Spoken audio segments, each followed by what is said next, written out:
Welcome everyone, I'm Jordan Sharp as we head into another season of NFL action here. We're still well into the offseason, heading into the draft later, but we had our schedule release Google Hangout here at SBR Forum, and I'm here to break some of it down later in the weekend, give you some teams that I think may have been helped by the schedule release and could have a positive and possibly more valuable impact on their season win totals. Now, I've already given you some teams that I think were hurt. We'll start off the teams that were helped by the Indianapolis Colts, a team that I think could be one of the better teams in the AFC this season. They have a season win total that's already been bumped up from 9.5 to 10, and playing in that division and with their schedule this season, I see no reason to believe that they could not get above 10 wins here this season with the easy schedule. Obviously, playing Tennessee and Jacksonville 4 times a year is going to help a lot.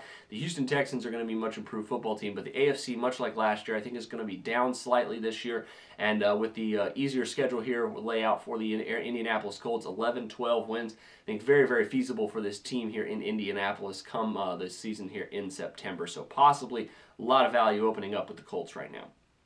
Another team that could have some value opening up is the Atlanta Falcons, a team that really underperformed last year, but new coach, new philosophy, possibly even a ramped-up offense, and this team could legitimately be right back into the playoff hunt. And they only have a season win total of 8 right now, and after their season released, much like the Indianapolis Colts in the AFC South, the NFC South schedule not too hard for them this season.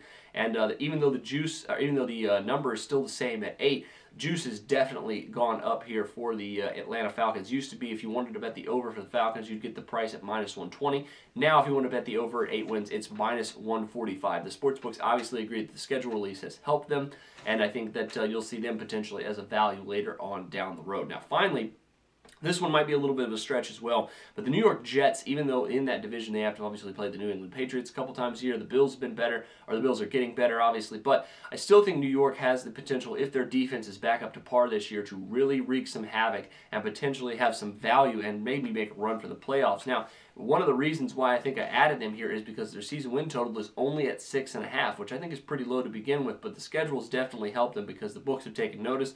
Much like the Falcons, the number is still the same, but the price has gone from -110 for a potential overbet to -145. Would not surprise me to see the Jets season win total move up to the 7 range sometime before the start of the season.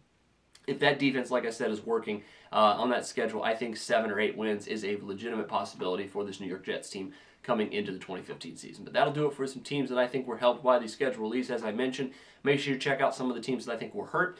But until next time, I'm Jordan Sharp, and this has been another edition of the Sharp Pick.